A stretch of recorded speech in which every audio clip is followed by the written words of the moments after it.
Have you ever wondered what it's like to be a photographer at a WNBA game? We have so many wonderful photographers at the Next. We have one of them, Domenic Allegra, joining us here today to break down what it's like to shoot at a WNBA game or a women's college game.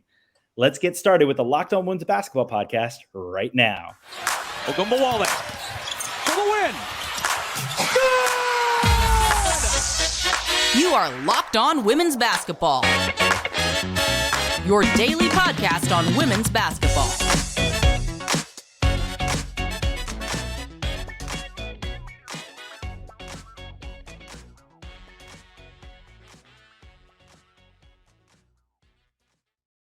Hello, everyone, and happy Friday. This is Alex Simon from Bay Area News Group, taking a little pinch hit at bat here on this lovely late August Friday afternoon, stepping in to host our fearless leader, Howard Megdal, on vacation. Natalie Heveren's been holding it down here on the Locked On podcast. But today's episode has me talking to somebody who I think knows Natalie at least a little bit, in Domenic Allegra, one of our photographers here at the Next. But before we get started, Domenic, I want to thank you all for making today's Locked On Women's Basketball your first listen every day. We are free and available wherever you get your podcasts and on YouTube if you wish to watch. Locked On Women's Basketball is part of the Locked On Podcast Network, your team every day. And folks, today's episode specifically is brought to you by FanDuel.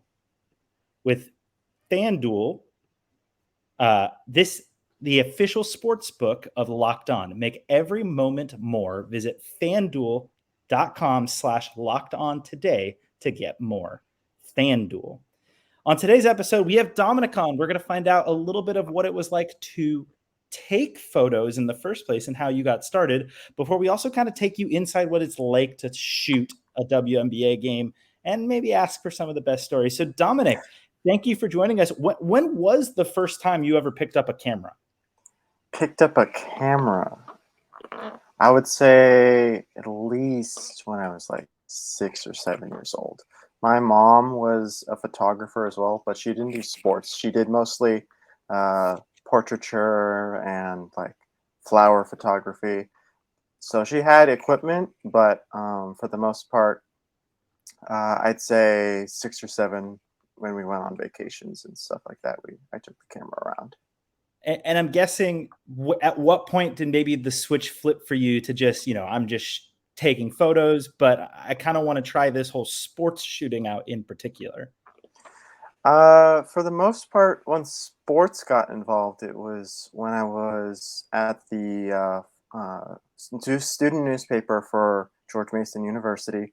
I think I was the assistant editor at the time for the sports section, and I wanted my own like repository of like photos that I could pull from for stories and things like that, and not have to rely on athletics to give me everything I needed.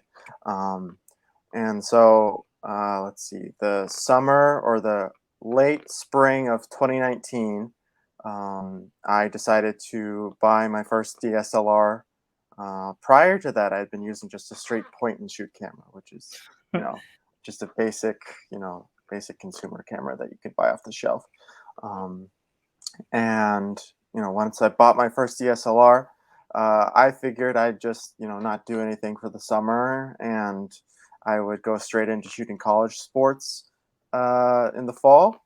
But I got a nice little message from, I think it was Howard, and then one other person who asked me, "Hey, we need a WNBA photographer for the Mystics this season. Would you be interested in doing that?" And I'm like, okay.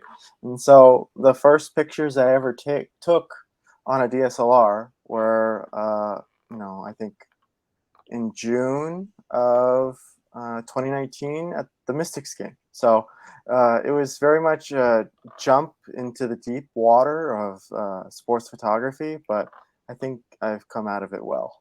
Yeah, there's no better way. And frankly, it's funny because for myself, the actual time that I learned to shoot with a DSLR, one that I didn't own, mind you, but I was able to loan from our school, was for that exact purpose that you said, because we wanted to have our own photography in our student newspaper. So always have a love for student newspapers here. And to kind of to have the first time be at a WNBA game, it's obviously something that we at the Next and at previous iterations of the Next have immensely enjoyed your work for years. For you, I guess, was that maybe an added, was that, it doesn't sound like it was necessarily the plan for you to ever be in like going out to shoot sports photography, but for the fact that it has been something, how much has it kind of, I don't want to say shaped your identity, but is this something that you've kind of taken on as a little more of who you are beyond just anything else that you do in life? You I enjoy think this? I think so. I think it's really become just like a whole another side of, what I do, in addition to like law school, which I'm in now. And Not just in, by the way, we're talking to Domenic about 2 days after he started law school, folks. yes. So it's not just that you're going to be doing this as you're a student, but you're right fresh back into school all over again. hmm Sorry, I interrupted. Yes. Please continue. Yes. So like, yeah, it's become a completely different side of me that, some people know about, especially when I don't know, a year or two back when I was applying to legal jobs. They'd be very surprised when they'd see, oh, you're a WNBA photographer as well on my resume as well. And so um, it's given me kind of just an escape from the very hectic and chaotic world that is the legal field. Um, and I'm very grateful for that. And being able to really just express my creativity and meet a lot of great athletes and coaches, and then work with great writers and editors is something that I'll always cherish. When we come back in this episode, Domenic, I really want to ask you what it's like to set up for a game and do all of the process to get ready to shoot, kind of how you shoot and do all that. Let's talk about that when we come back from this quick little break. Before we do that, though, I want to talk to you about FanDuel Sportsbook. Obviously, we are getting into the thick of the WNBA season. We're only a couple of weeks away from the playoffs starting. We're going to have an MVP race decided in these next few weeks. Coach of the year, defensive player of the year. All of these things are things you can actually place bets on if you have a very particular way. Up in Dominic's neck of the woods, Alyssa Thomas is having a wonderful season. And if you think that she is going to end up winning the most valuable player award, you can go ahead and place a bet on that with FanDuel. Also, there's this other sport, football, American football. It's starting up soon. And right now, if you bet on a Super Bowl winner over at FanDuel, you can get bonus bets every time that team that you pick to win the Super Bowl wins in the regular season. You can use your bonus bets on spreads, player props, over-unders, and more. Make sure for all of these things, football, basketball, hockey, if you think about you want to bet on it, FanDuel has it. Head over to FanDuel.com/lockedon and start earning bonus bets with America's #1 sportsbook. That's FanDuel.com/lockedon.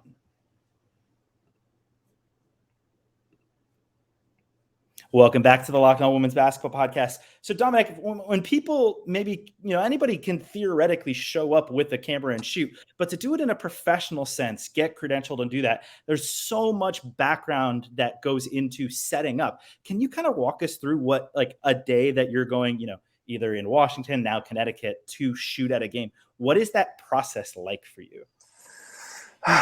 Well, it starts, getting credentialed, which is, at least a couple days prior to the event. And then once the day comes around, the night prior, I will have charged all of my batteries, made sure I'm all organized in that sense.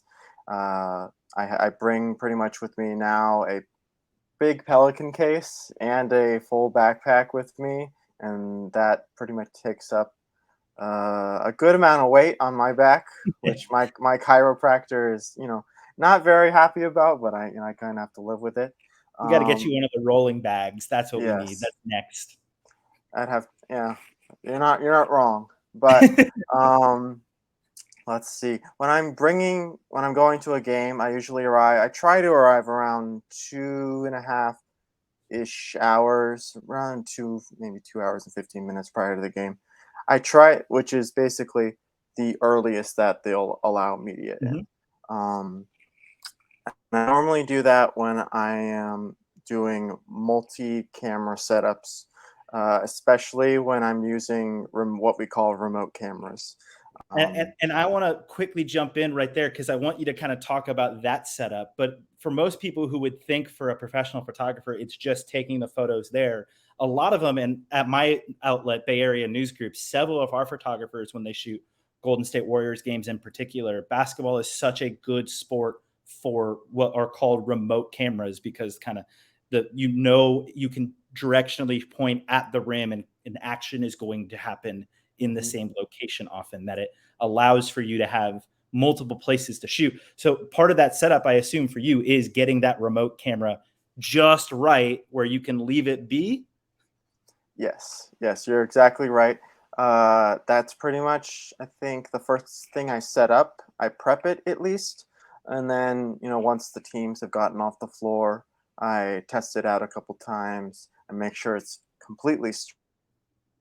Very much big pet peeves when I see and review my remote cameras is if it's off kilter just by a couple degrees either side.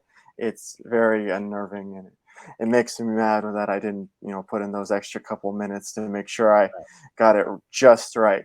But for the most part, it's a very easy setup once you figure out how to do it. It's very much controlled by radio signals connected to the one on the floor that I usually do, and then I have a setup where it's connected to the camera that I'm holding in my hand in wherever spot they put me on the court. So typically, as you hold a camera, when you're shooting with the one you have basically with all of the other things, and for podcasting is definitely not always a visual medium. So for those who are listening, I apologize. If you're watching on YouTube, you can see my hands are like trying to hold a camera, but like in one corner of one of your two hands, you have the button that you would be hitting to effectively tell your remote camera to shoot. Or how do you do it in that regard? So yes, that's one of the ways that you can do it. There are many ways that you can. That I have a setup where I have a button that I tape to the lens of my camera, and I just press it with my secondary hand. Or I have a setup where every time I press the trigger on my main camera, no button at all, and every time I shoot a picture on that, it shoots a picture on my remote camera, and so I don't even need to worry about it. As long as it's on my camera and the receiver is on the remote camera, I am in bliss.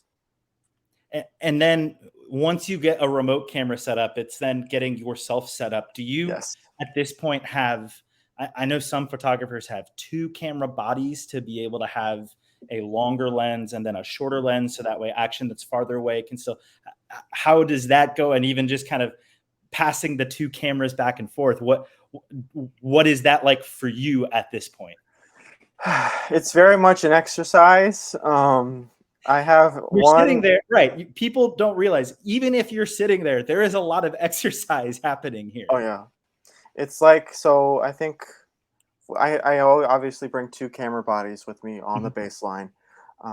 One is attached to a lens that's approximately, I think, 12 or 14 inches long and weighs approximately 8 or 9 pounds.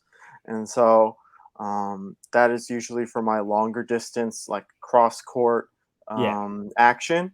And then depending on where they put me on the court, if it's either on the inside, right by the basket, or to the sideline, I will choose between two different lenses, which still have a little heft to them. Don't get me wrong, but they're definitely not as heavy as the 8 or 9 pound one.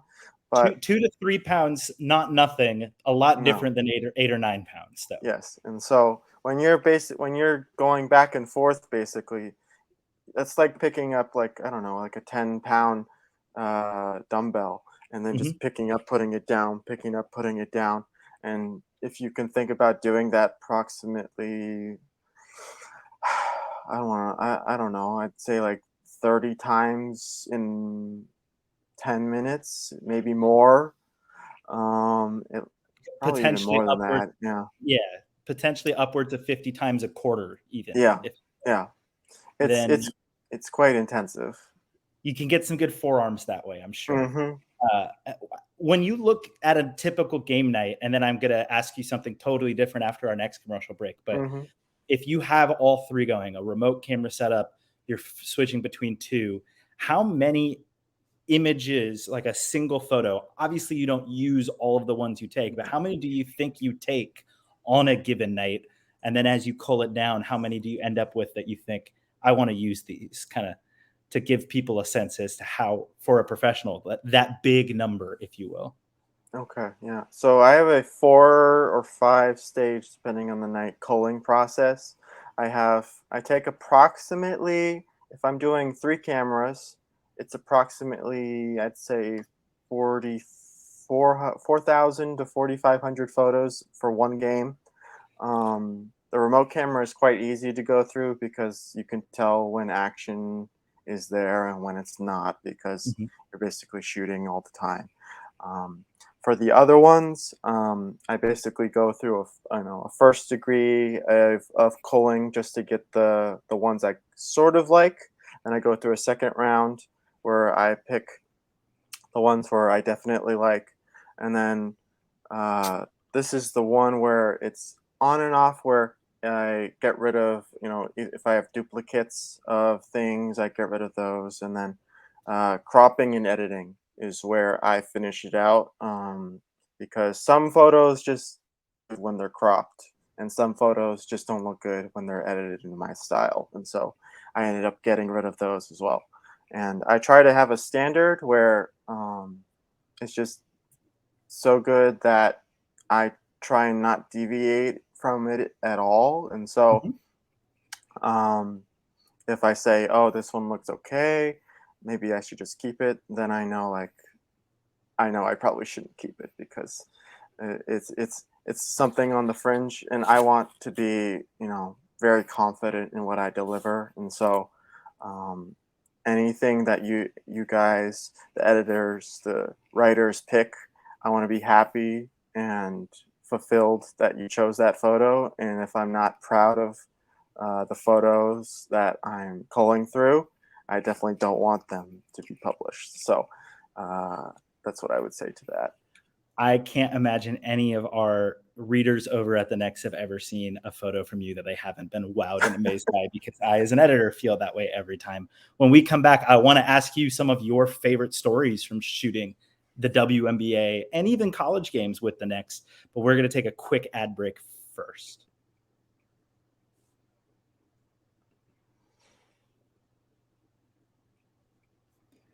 Welcome back to the Locked On Women's Basketball Podcast. Thanks again for making Locked On your first listen every day. For you 6-day-a-week listeners, our next episode is going to be our Saturday special with our WNBA draft team together again. But I want to also tease a little bit ahead to Monday's episode, when Missy Heidrich and Tony East are going to get together to break down the Indiana Fever, who hit the 10-win mark on Thursday night. A pretty darn good season, and the likely Rookie of the Year in Aaliyah Boston.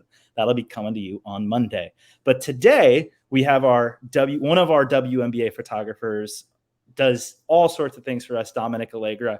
And Domenic, the photo that's going to be on the thumbnail of this episode is actually one of our favorites, I think, me and several others at the Next, which is from your remote camera that caught yourself taking a photo of warmups in that way. You didn't know this before, and you'll see it soon enough, but it's, to me, kind of a favorite just to catch our people in action in that way.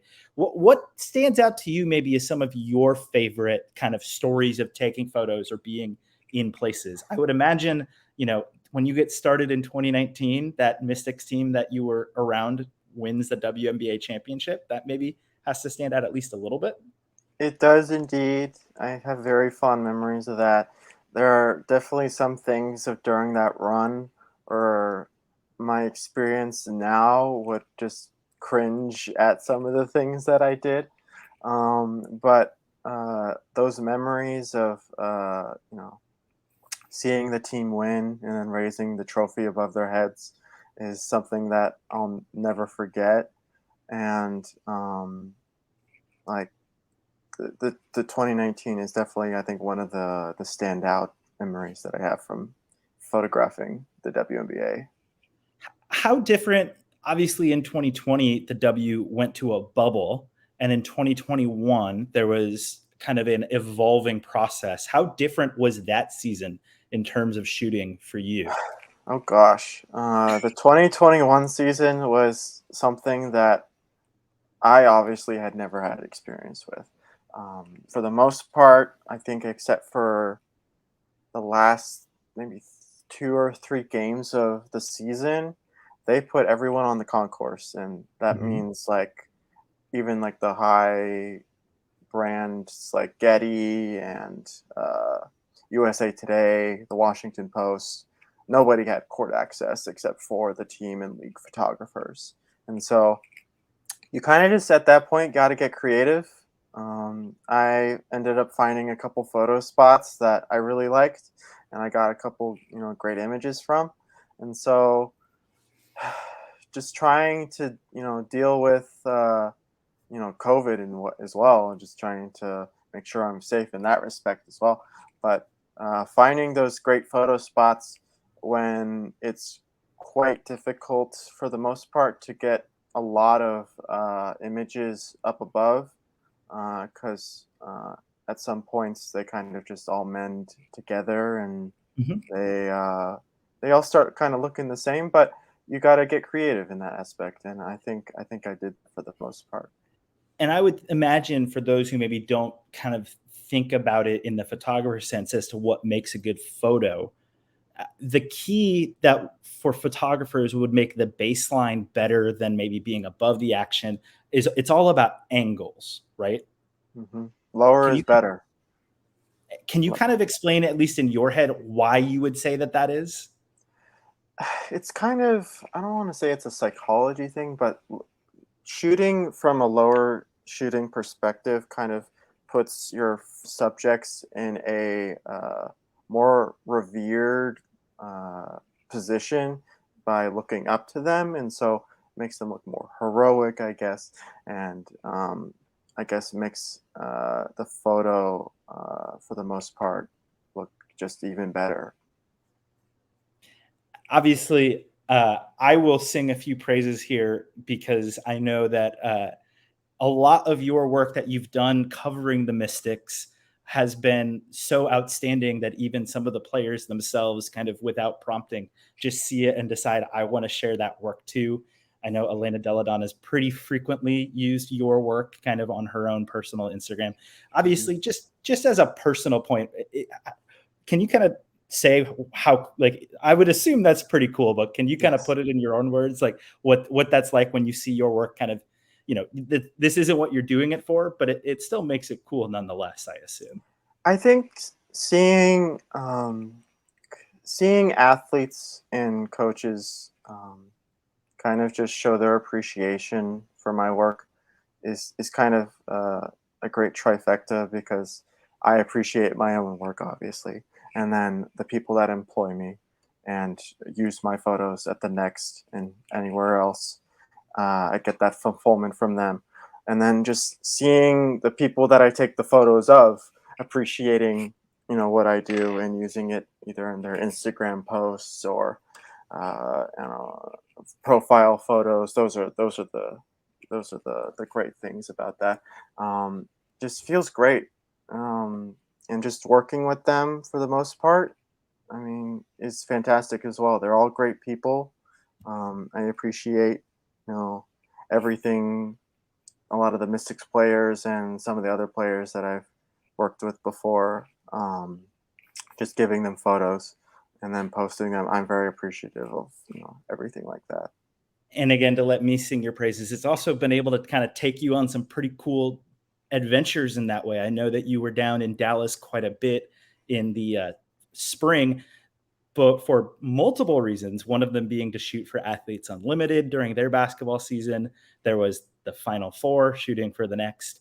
Uh, are these all things, I guess, that I can't imagine, just knowing myself, getting to know you, that these are things you would be doing without photography in that way? Probably not. I kind of use photography as like a nice outlet for stress, like I said in the beginning, and Mhm. um, I don't think I'd be flying to Dallas or maybe going to the World Cup qualifying tournament in DC, watching and photographing like the U.S. Women's National Team for basketball. And That, well, hey now, and for soccer, oh, I'll and sing a few of soccer. those praises too. Yes, I So did. I did soccer as well when they had the friendly. I forget who they played, but that was in Audi Field, which that was a lot of fun as well. I believe it was Nigeria, and I say that because I'm on your website and it says USWNT versus Nigeria. So I'll trust the source there. For those who want to see your work, Domenic, as we wrap up this podcast, obviously I'm going to go ahead first and say you can see it all over the Next and see it from so many of the stories that we do here at the Next feature your great work. But if people kind of want to see the full scope of it, all of these kind of other things we've talked about, where can they go to see it? I primarily post on my Instagram at Domenic Allegra Photo. I need to be better at posting on Twitter, or now X, and then I post sometimes there, but for the most part on Instagram. And then, like you said, all the great writers at the Next posting my work as well. You'll see pretty much everywhere. And if people want to go directly to your website, though, to see, that is allegraphotography.com.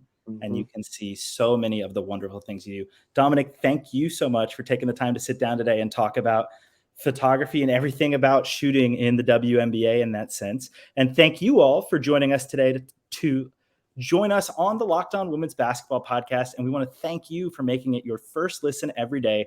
Once again, as a quick reminder, we'll have our WNBA draft team. That's Hunter Cruz, M. Adler, Lincoln, all here on Saturday. Monday's episode, we've got Missy Heydrich, Tony East talking about the Indiana Fever. Howard's back next week. It's going to be a sprint to the finish here in this WNBA season. We cannot wait, and we hope you continue to join us each and every day here on the Locked On Women's Basketball podcast. Ogunbowale for the win. You are Locked On Women's Basketball, your daily podcast on women's basketball.